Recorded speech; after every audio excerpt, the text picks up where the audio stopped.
Warning, the Stone Age Gamer includes a lot of bad language. Cover your mother***ing ears.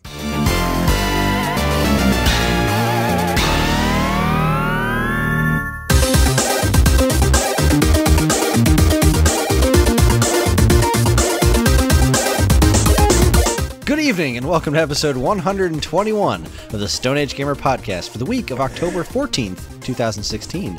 I am Kris Randazzo, and with me as always is the certainly not pink-haired Dan Ryan. I'm the best at pink hair. The best there ever was. I'm the best. People are telling me. Castlevania is 30 years old, so as part of Geekay's 31 Days of Halloween, Dan and I are still spending the month doing a Castlevania retrospective, and this is week 2 of our 4-week series. If you saw my notes, you would understand why I'm speaking this way. Took you a second there, but that's okay. At all. No. But before we get to that, here is your weekly reminder that you can email us at mail@geekade.com and let us know what you think of our show, what topics you would like us to discuss in the future, or just say hello, because we always want to hear from you, unless you're Dracula. So in case you missed last week, we've broken the series into 5 categories that we'll be covering in 4 weeks. There was the classic style, which was the NES and Game Boy stuff we did last week, 16-bit style games, Metroidvanias, 3D stuff, and random shit. I'm abridging this a little bit, because you don't need to hear this every week. Nobody needs to hear this every week.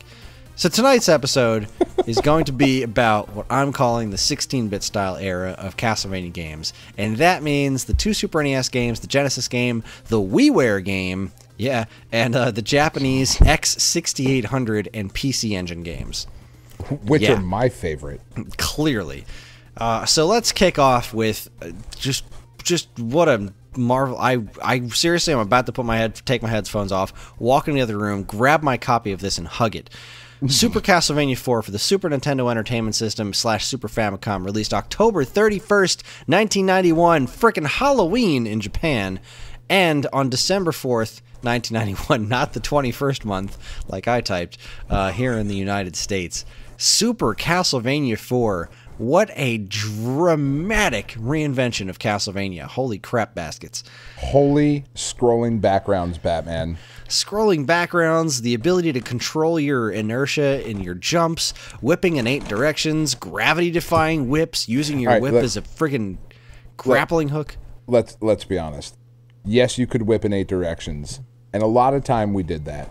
But most of the time that you spent playing Super Castlevania 4 was holding your whip limp and going blah, blah, blah, blah, blah, with your whip. Actually, more than that, I would hold the button down and dangle the whip, and then I'd just keep tapping backwards because it didn't make any sense. It's like, okay, so you can like whip in all these different... Wait a minute, if I just keep tapping back, he doesn't move his arm. The whip just keeps flying backwards like it's flapping in the wind. What in the hell is happening here? Why? Why is it doing that? Why do I have independent whip control? Super Castlevania 4 is a bit of a misnomer because it's just retelling the first Castlevania. You're Simon Belmont again. Really, the story doesn't necessarily matter in this game because it's just all atmosphere. You spend the first chunk of the game not even in the castle. You're like going towards the castle. And God, this game fucking cool. Looks and sounds in particular just phenomenal. This is a really early Super NES game. It was all about the Mode 7 effects, and they're kind of garish by today's standards, but they still freaking work, man. You get in that big room with the chandelier swinging back and forth. Oh, God. Cool. This was the first game, though, where I realized how fucking weird the Belmonts jump. They jump really strange. Like, who jumps and kicks themselves in the own ass? The Belmonts do. I mean, this was also the first game where Tiff just raised her hand to answer that question. Tiff also goes, haha, and kicks herself in the butt cheeks. Little known fact, her maiden name, Belmont.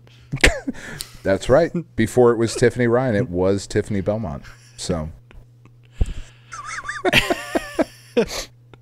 Back-to-back episodes. Leave it to Dan to marry a vampire slayer. Hey, it's a good thing I'm not a vampire, am I right? It's a good thing. Dracula. Anyway, so, yeah, no, this game was fucking incredible. Like, it really did take... very similar to how Super Metroid took everything about Metroid and, like, you know, basically just fucking Jose Canseco'd it, which I mean was on steroids. It's a joke for those of us that grew up in the 80s. It really, like, just expanded the entire world so much and really showed you, like, oh, video, like, this is probably what they wanted to make the first time, but were limited and couldn't do it. It was just so cool. This game was cool. Exactly. It just exemplified all that crazy shit. Like, this is what we were seeing with the Super Nintendo. Like, when we saw, like, boy, what franchise are they going to bring to Super Nintendo next? Because Super Mario World is so awesome. You know, Mega Man X, all those so cool franchises we loved on NES coming over to the Super Nintendo, they were amazing. And this was one of them that really got that kick-started. Like, this, Link to the Past, and Blackthorn. Yes, Blackthorn. Super Mario World, those were like really right around launch. Like, they were the earliest ones. And then eventually you got like Super Double Dragon. You were just like, well, no, this is not so great. Ninja Gaiden Trilogy, big letdown. But Super Castlevania 4, not in the least. This game is freaking awesome. There is some very strange sprite work in there. Like, some of Simon's moves are a little... Like, some of the way he walks is a little awkward, but it makes so much sense. This game is fan-freaking-tastic, holds up so well today. Download it, buy a cartridge of it, do whatever you have to. One of the best Castlevania games. And also extremely unique among the whole thing, because the 8-way whip system, your ability to control yourself while you're jumping, that didn't really come back much. No. The ability to control yourself while jumping came back, like, for characters like Alucard and Symphony of the Night, but a lot of the other characters, especially when they continue to do things in the side-scrolling, more action-y stuff, it really kind of went back on all this stuff. None of the other whip wielders can whip in 8 directions, though. That never came back, which is wild. Some would say that they may not whip it good. Yes, Devo, very disappointed in the Belmont clan. Very disappointed. Ew. I'm even ashamed of myself, but that's okay. All right, so we all know we love Super Castlevania 4. It's an amazing game. So let's move on to Akumajo Dracula, or Castlevania Chronicles. This is a weird one, but it's similar. I put it here because it's really similar to Super Castlevania 4 in that it is yet another straight-up retelling of the original Castlevania. This is not a new entry. It's just new levels and new graphics and new music, all that kind of stuff. But it is still just retelling Castlevania 1. The game was just released as Akumajo Dracula in Japan on the X6800 PC, which is a Japanese computer made by Sharp, only released in Japan. This has never come to America until 2001, when it was released as Castlevania Chronicles for the PlayStation. It came out on May 24th, July 23rd, 1993 was when Akumajo Dracula came out. Then it was released on the PlayStation as Castlevania Chronicles in May 24th, 2001 in Japan, and October 8th, 2001 in the United States. So it was a long time before anyone in America got to play this. Yeah. And it's all right. It's a neat little curiosity. I liked it all right. I bought it, you know, when it came out on PlayStation. I had never heard of it before because I'm not Japanese. And boy, you are not an old Japanese businessman, as proven in previous episodes. No, we know. Well, we know that. That's a fact now. That's just canon. But I thought you were Japanese. I have come to your house. You have those rugs, and the Japanese randazzos. You know, the old Japanese randazzos from around the way. Christ. Yeah, I mean, this game is it's neat. It's similar to Castlevania Legends. I find it to be remarkably unremarkable, except for when they did the Castlevania Chronicles re-release. It's just the exact same game, except they swapped out the Simon Belmont. They had the option to swap out the Simon Belmont sprite for a newer version of Simon Belmont, which for some reason has bright pink hair. For some ungoddamn known reason, because on the cover he's got red hair. Yeah. And it's like, all right, it must just be the lighting, because you turn up the game and it's just like, nah, he's a... What? No. It's all the candlelight. The way candlelight reflects off of the gingers makes us all look like we have pink hair. I can say this because I am ginger. So it makes us look like... That's why we That's why we were killed en masse. Like back in the day, it was like, oh, what the fuck is that? Why do they all? It's very weird. It's historically accurate, but sad. So yeah, this game, boy, it's Castlevania Chronicles. I think you can get it on the PlayStation Network, on PlayStation 3 at least. Yeah, you can. It's a curiosity. I can't say that I would recommend playing this over too many other Castlevania games, especially not over like Super Castlevania 4 games. Bloody brilliant. No, but like if you're a completionist and you can get it, I think it's like $5-6 or something like that. Like I mean, certainly don't go hunt down a disc of this because this is also one of the more rare Castlevania games. It's not going to set you back a ton of money, but yeah, it's still not something that I would pay the money for now. Yeah, I mean, I bought it for like $15. Yeah, I bought it when it first came out. I think it was like $30 when it first dropped. And I'm glad I own it. It is a really neat little curiosity. But as far as retellings of the original Castlevania, stick with Super Castlevania 4, hands down. All right, now we get to some really interesting stuff. We are talking about Castlevania Bloodlines for the Sega Genesis. This was released on March 17th, 1994 in the U.S., and then one day later, March 18th, 94 in Japan. Konami hadn't done a lot on the Genesis, and then when they did, they knocked it out of the goddamn park. Holy shit, did they? Ninja Turtles Hyperstone Heist, Castlevania Bloodlines, Contra Hardcore, Rocket Knight Adventures. Holy crap, guys. Yeah, oh my god. This game is... I played the shit out of this on my Sega Nomad. Like, you have no idea. Oh, I do have an idea. I also played the shit out of this on my Nomad. Like, I don't know why. Castlevania feels so good as a portable game. And I don't know, like, playing it on the smaller screens but this one, the graphics in this game, the control in this game, the weird tilty shit of the fucking levels, like all the reflection effects and whatnot, and the lava stages. Oh, it's so good. So you get to pick between John Morris and Eric Lecard. John Morris plays like your typical Belmont dude with a whip, and then Eric Lecard is this dude with a spear. And like, this game's nuts. The music is fantastic. It really played so well to the Sega Genesis's strengths. And up until this point, at least in America, Castlevania had been a strictly Nintendo thing. Yeah, absolutely. And seeing it go over to Genesis, like it obviously, as a diehard Nintendo lunatic like I was back in the day, I was pissed about this game because I was like, oh man, there's Castlevania and a Contra over there that I can't play because I don't have a Genesis. I'm so mad. I'll just play Castlevania 4 some more. And they're never coming out over here. And holy I'm crap! Play Uniracers. The Bloodline, none of these Konami games, the ones that I mentioned, not a single goddamn one of them has been re-released in any form. Contra Hardcore, Bloodlines, Rocket Knight Adventures, none of this stuff has shown up on any virtual console services or anything. What the hell, Konami? Man, come the hell on! It's almost like there should exist a website where you could buy a system to play these sorts of things on if you were able to somehow obtain the files. I don't know that such a website exists. Yeah, like if they sold some sort of thing that you could plug into a Sega Genesis that was able to play legally obtained ROMs. Right. Forever. On a drive of some sort. On some sort of drive.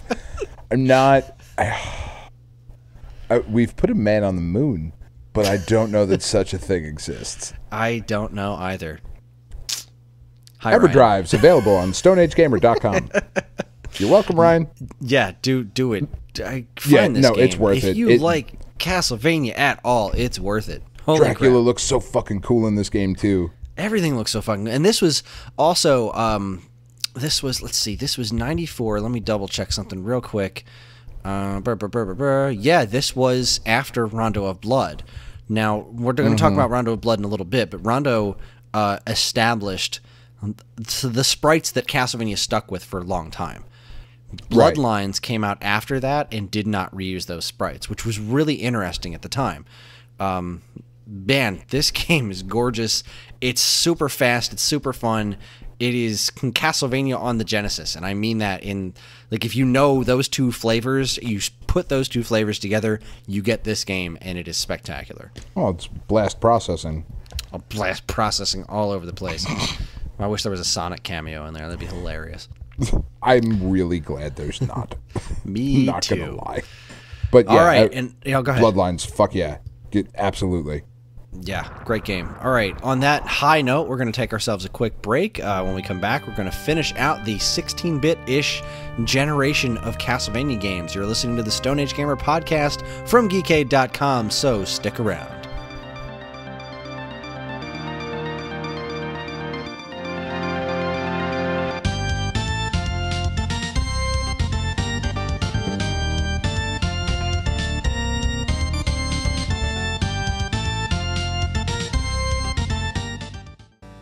And now, here's a look at some of the other original content available right now at Geekade.com.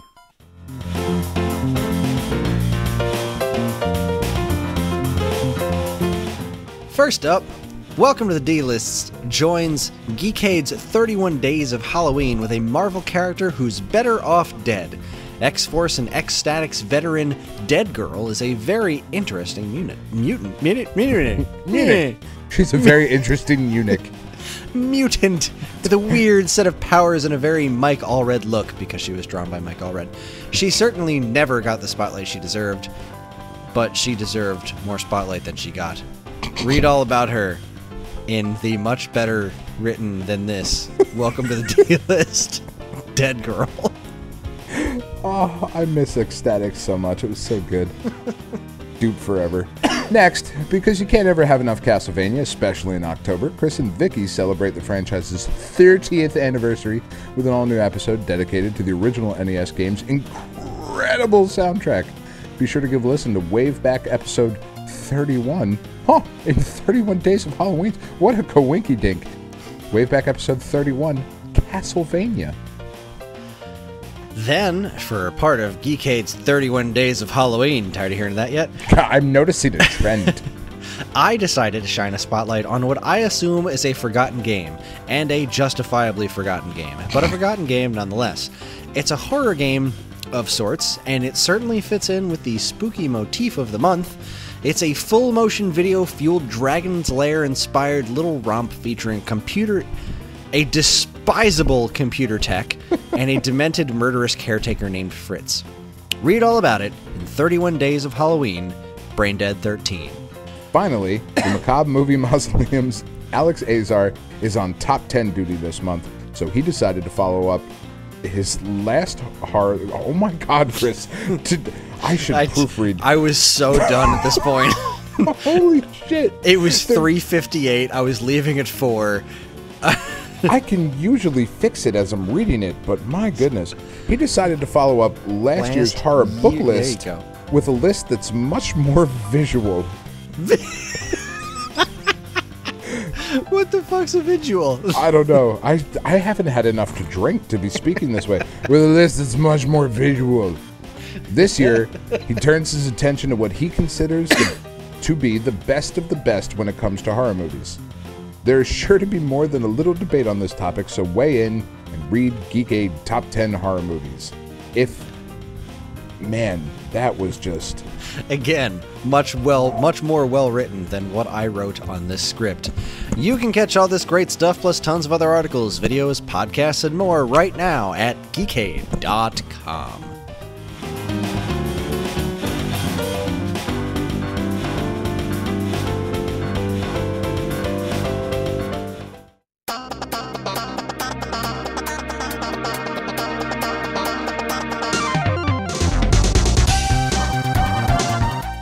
Speaking of roads, welcome back.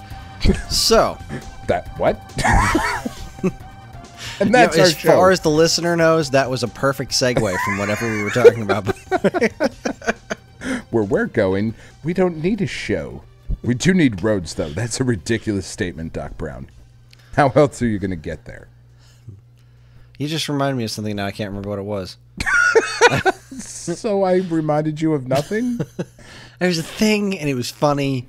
Damn it. Ugh, I'm the best at reminding. You're the best. People are telling me. I've heard it on the. I've heard from sources. I've read. People are saying. Speaking of sources. Oh, another excellent segue. God damn it, you're so good. All right, so rounding out this 16-bit-ish segment, I say ish because it was kind of like more of a style of game, these 16-bit ones, where it was, because this also incorporates the PC Engine one, which is like, I guess really pushing against 32-bit because it was like PC CD kind of a thing. And so the best of this generation. Pretty much. The next one that we're going to talk about, though, is Castlevania The Adventure Rebirth for WiiWare, the Nintendo Wii download service, exclusively. And this was released on October 27th, 2009 in Japan, and December 28th in 2009 here in America. And this is really quite a remarkable game. It is a brand new 16-bit Castlevania game. It's a retelling of Castlevania The Adventure. So you're as Christopher Belmont. There's rolling eyeballs. It's insane. The Rebirth series, we've talked about this on the show before. There's this Rebirth series on WiiWare of all platforms, where there's a brand new 2D 16-bit style Contra game, a brand new 16-bit style Gradius game, and a brand new exclusive Castlevania game, 16-bit style, and they're really freaking good. And people love them, and Konami went, fuck you. Yeah, because 13 people played them. Because who's downloading WiiWare games, Right. Nobody. No. It's insane. I'm glad they exist, and WiiWare was the place for them. Because I feel like these games, and a lot of the best games that came out on Wii, were great because of the system's limitations, Sure. So all right, well, we have this much of a file size, so screw it. Mega Man 9 was awesome. Let's do that shit with Castlevania. Let's make some 16-bit games. Why the hell not? And they, it looks as awkward as a 16-bit Castlevania game does, except with really cool-ass effects, kind of like the Genesis games. His arms don't bend. Yeah, I've watched video. It's weird. This game, and the soundtrack sounds like... It sounds like Konami's arcade board from the Ninja Turtles arcade games. That's what the soundtrack sounds like it's coming out of. So it's like a Genesis on crack. That's cool. It's so awesome. The music is all remixes of great Castlevania tunes, and it sounds like the Ninja Turtles in Time arcade. It sounds like it kind of came off the soundtrack to that, except it's all Castlevania music. It's so ridiculous with all the big silly ass orchestra hits and stuff. It's oh my god, it's ridiculous. This game is so freaking cool. You answered my question. You haven't played this one. No. But you have a Wii U. You can play this. I could. You can. You just have to turn on your Wii U, go into Wii mode, go to the Wii Shop channel, go to the WiiWare section, and then find Castlevania The Adventure Rebirth, pay $15 for it. Yep. Nope. And that's the thing. That's if this game was $10, I probably would No, I did rebuy this game when I had my Wii wiped because I had all that credit, but right. Jeez. If this were on the PlayStation Network, I would have purchased it. Yeah, this needs to be put somewhere. The Rebirth series just needs to be repackaged and thrown on the Wii U shop channel, right. on PlayStation Network for that matter, or anywhere. Everyone needs to play these games. They're great. Contra Rebirth is great. I can't get this on the 3DS shop, right? No, it's only on WiiWare. Yeah, see, that's fucked up. God damn it, Nintendo. And I don't know if this is Nintendo or Konami, but this smells like a Nintendo decision. I'm pretty sure. Well, I mean, it's totally Konami. What's that? Just let me play it. I just want to play it. Give me access. You can. Like I said, you have the power. No, I can't. I can't do that. I literally cannot bring myself to fucking, because when I switch to the Wii mode, I have to take out the Wii mode, and I'm not gonna. Yeah. So here's the other problem with this is that I forgot what I was going to say. Damn it. Oh yeah, there it was. So what were we talking about? Short-term memory loss? This was the problem with the Rebirth series, is that they were released as 16-bit games, and they were on the same download service as some of the best 16-bit games. So yeah, you could buy Castlevania The Adventure Rebirth for $15, or you could go buy Super Castlevania 4 for $8. Ooh. You could buy Contra Rebirth for $15, or you could buy Contra 3: The Alien Wars for $8. Right. And Konami hates money. I forgot. As great as these are, they're not as good as their original 16-bit counterparts. Right. It's just a sad matter of fact. So these games really needed to be re-released in some form or another. But I think the fact that they were designed very specifically for WiiWare is one of the things that's stopping them from showing up somewhere, because it's not just a simple like flick a switch kind of a thing. It would need to be ported. But do they don't use motion control, right? No, not at all. Controls aren't the problem. I think it's the system architecture. Sure, but... And it's not a difficult port, but it would require effort on Konami's part, and I don't think that's something they're all that interested in. No, it doesn't seem like it. So, Castlevania The Adventure Rebirth. It's a tough sell at the price that it's at, but holy crap, it's a really cool game. If you are itching for a brand new retro-style Castlevania game that goes stage for stage, it exists. It's called Castlevania The Adventure Rebirth. Yeah, play Shovel Knight. Sorry, talking about Castlevania. Yeah, no, this game is great. This game is great. Speaking of great, though, an actual good transition and an actual great game, Castlevania Rondo of Blood for the PC Engine. It's getting right back in our actual time frame here. October 29th, 1993, Japan only, although this was put on the Wii Virtual Console in the United States on March 15th, 2010, and at some other point as an unlockable of an unlockable or something in the Castlevania Dracula X Chronicles for PSP. Didn't love that. So but anyway. Good. It's so good. Yeah, I didn't like I vastly prefer the hand-drawn, the sprite work to the 3D polygonal version. Vastly prefer. Not a fan. This game, though. Yeah, this game is awesome. This game is fantastic. I had this game kind of reversed in my head. I always had an idea that it was really cool because I really like Castlevania Dracula X on Super Nintendo. I had no idea that Dracula X was such a bastardized version of this awesome game. Oh, yeah. And like Dracula X, like if you've never played Rondo of Blood, Dracula X is very cool. Yeah. But Rondo of Blood, it's so, oh my God. So this game, it's all kinds of different stages. This has a certain degree of branching path in it, does it not? Some degree of that. And, you play as Richter Belmont, which is awesome. I love that character design. Yeah. Simon Belmont is one of those characters that's abstractly cool, but the more you think about him and his weird, BDSM outfit, it's like, I don't know. Maybe. He's all right.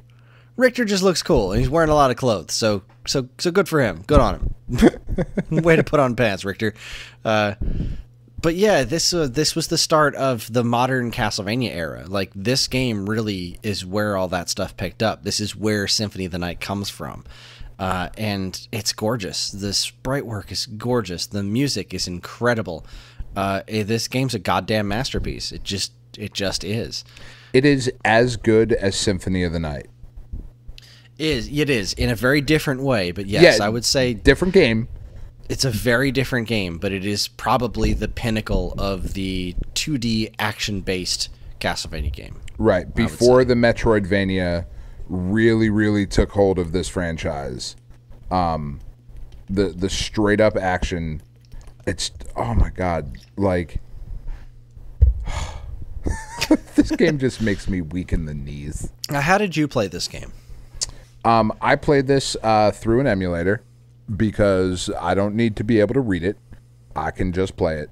And then eventually played the 2.5D remake of it.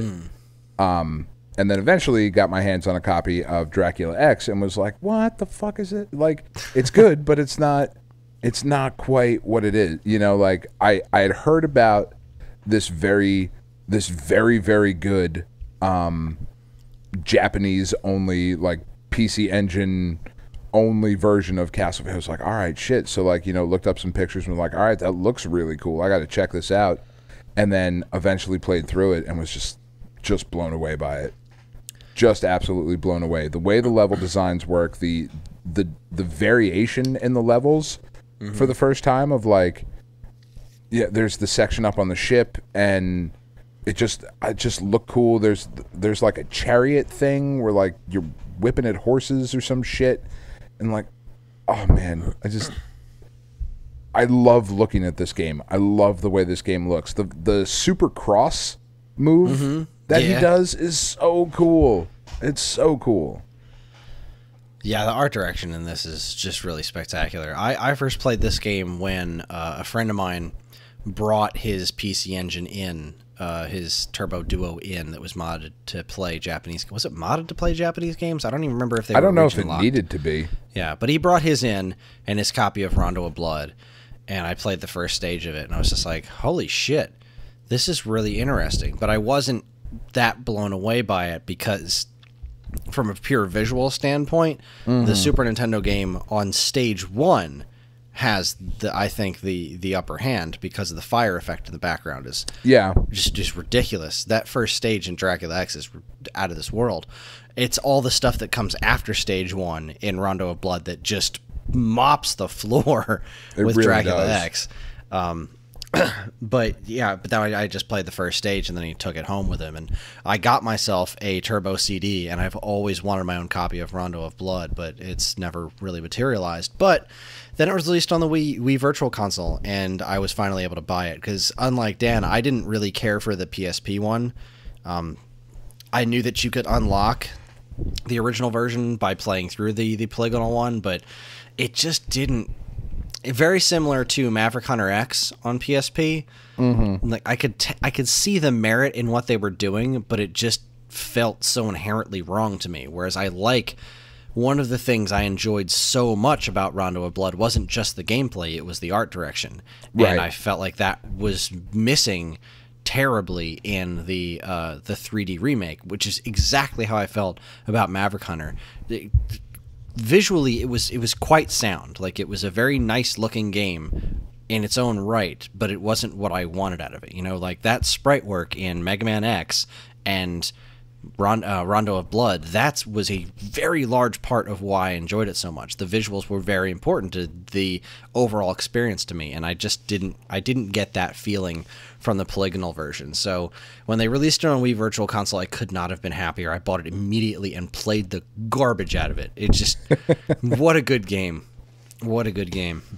Yeah, this was one of the games that I was really happy to have a PSP for, because you're right, like you have to play through it and you can unlock the original version, and once you do, you also unlocked Symphony of the Night as well. So it's like, all right, hooray for having that portably. Right, it was like, I've got portable Symphony of the Night, I've got portable Rondo of Blood. Like, this is an amazing thing to have. And even though I no longer have a PSP, like I still have this UMD somewhere, you know, because that's a thing that I might eventually. No, who were we kidding? But it's just so damn good. And this is one of the ones where it's like, all right, if you're new to Castlevania, this is one you absolutely must play. If you've never played it, you can get this. It is on the Virtual Console. It is so fucking worth the money. Yeah, any way that you can play this game is worth it. This is top tier business. Yeah, right here. Steal it, sell your grandmother. It's fine. It's totally worth it. She's going to be dead soon anyway. Like, let's just be honest. She's old. So the last game on our list. Nothing? All right, we'll just roll past that one. It's just going to roll right past it. Last game on our list tonight is Castlevania Dracula X for the Super Nintendo Entertainment System, released July 21st, 1995 in Japan, and then in September of 95 here in the United States. Now, like I said, I hadn't played Rondo of Blood, and if you have never played Rondo of Blood and you fire up Dracula X, it's a pretty damn cool game. A lot of people gave it flack back when it was released. A lot of reviewers and whatnot really didn't like it because those were the people that were reviewing games back then and writing for magazines were the folks that also had access to the Japanese versions of games, like Rondo of Blood. They were the ones that were playing that, and so this got dinged a lot for that. But it also got dinged a lot for being the next Castlevania game that was kind of a step back. Like, this game was 95, and Bloodlines was 94. And there were a lot of like advancements. You're a single character instead of choosing between multiple characters. Right. There was, you know, the 8-way whipping system from Super Castlevania 4 was gone. It was played very similar to the original Castlevania game. It was really going back to the franchise's roots in a lot of ways. But visually speaking, this game is stunning. The first stage, just like in Rondo of Blood, is at a town that's on fire, and whereas the fire effect in Rondo is relatively static, in Dracula X it's using the crazy ass mode 7, and it's just swooshing all over the place, and it is gorgeous. It is just a stunning effect, and the music in this game is out of control. Like, Rondo of Blood has an extraordinary soundtrack, and they did such a remarkable job of translating it to the Super NES that I honestly have a hard time deciding which one I like better. Yeah. Obviously, the PC Engine one has the advantage of being on a CD, so Right. the instrument fidelity is hands down better, but it sounds so good on the Super Nintendo as well, and I'm also very attached to that one because, you know, obviously I liked Super Castlevania 4, but this game looks so much nicer than Super Castlevania 4, and the music in this is, for the most part, remixes of music from the NES games, and I had never heard you know, the Rondo of Blood soundtrack, and not only that, but the Super Castlevania 4 soundtrack is absolutely incredible until you get to the remixes. Like, Right. all the original music in Super Castlevania 4 is stellar, but then they start doing songs from the older games, and they don't feel as good.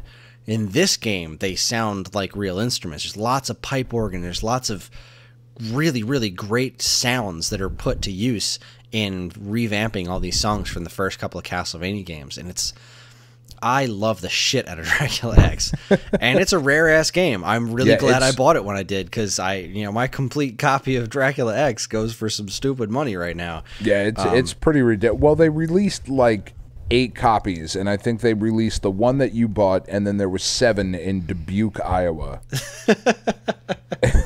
Yeah, it didn't really get wide release. Like, I think this was around the same time as Mega Man 7 came out. Like, not to draw more comparisons to Mega Man, but like, there were these just kind of like later oddball mainline franchise releases that just didn't see broad release and didn't get great sales because of that. I mean, right. Well, and this, I don't know if you know this off the top of your head or not, but was this game before Mortal Kombat released?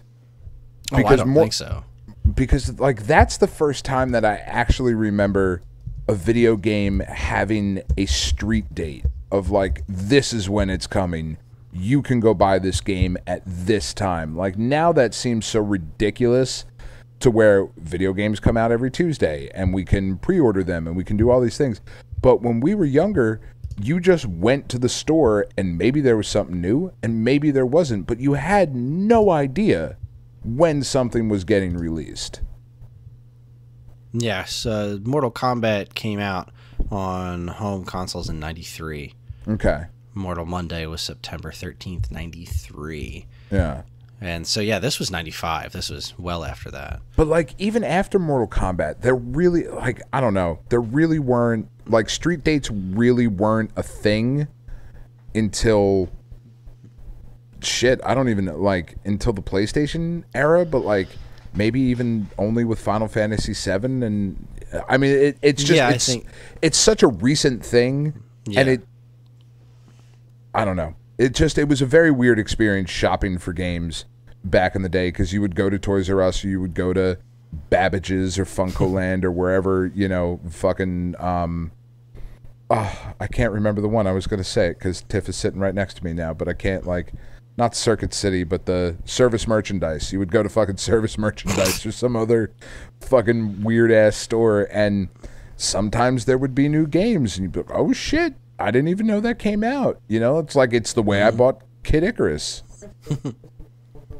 You know? Yeah, that was how I rented Mega Man 3 for the first time. I was like, there's a Mega Man 3? Yeah. And I'm learning about this as it's on the shelf in my local shopping bag. Yeah, like, it was so weird, you know, where we exist in a culture now where you can just, like, I know when shit is coming out. There's I know a release that schedule. Bloodstained is coming out in 2018 because Igarashi told me so. You know, like, personally, he called me. He was like, dude, you know that game? 2018, February. Market zero. Sorry. Market zero. Market zero, Donnie. Anyway. So, yeah, fucking Dracula X. It's a dope-ass game, you know, and, like, if you can't access Rondo of Blood for some reason because you don't own a Wii U, but can somehow get the Super Nintendo version, do it that way. Yeah, because this was released on the Wii U Virtual Console, which is fun. Rondo of Blood is on the Wii Virtual Console, accessible through the Wii U, and also cheaper than buying Castlevania The Adventure Rebirth on WiiWare. Fuck, that's so weird. Like, God there's... Damn it, Again, Nintendo. This is why nobody's going to buy Adventure Rebirth, because on the same platform you can get the NES Castlevania games and both the PC Engine Castlevania game and Super Castlevania 4, or on the Wii U Virtual Console, they re-released Castlevania Dracula X, which was an interesting choice. I'm glad they did. I'm glad this game finally saw a re-release. Rondo of Blood's better, but this game is also an important piece of history, so huzzah. Huzzah. All right, closing out the 16-bit generation. Any final thoughts, Dan? No. I'm out of thoughts right now. Me too. It's 20 minutes past bedtime. It's past our bedtime. But thank you for being with me to record these ahead of time. Of course. And that's our show. Tune in next week for part 3 of our 4-part Castlevania retrospective. Dan and I will be discussing some of the most popular games in the series in the Metroidvania chapter of the Castlevania franchise. So excited. That's going to be a fun one. Once again, you can get in touch with us at mail@geekade.com, as well as all flavors of social media that we inhabit. You can like us on Facebook, find us on Instagram at Geekade, subscribe to our YouTube and Twitch channels for all our latest video content, and follow us on Twitter at _Geekade. You can also find us individually on Twitter. I'm at Geekade Kris, and Dan is at Geekade Dan. If you're interested in more information about anything we discussed tonight, be sure to check out the show notes. And while you're at it, you can also subscribe to this and any of our other wonderful podcasts on iTunes or Stitcher, or if you're super nice, you can leave us a review, because any and all feedback is welcome and appreciated. We'd also like to once again thank Mark TDK Knight for our show's theme. You can check him out on SoundCloud and Bandcamp, or his website, which we have a link to in the show notes. Again, always remember to keep your eyes on Geekade.com, where we post something new every single day. Thank you again for listening. On behalf of Dan, myself, and our invisible producer Evan, buy Everdrives. And keep playing games. And keep playing games. On them. On your Everdrives.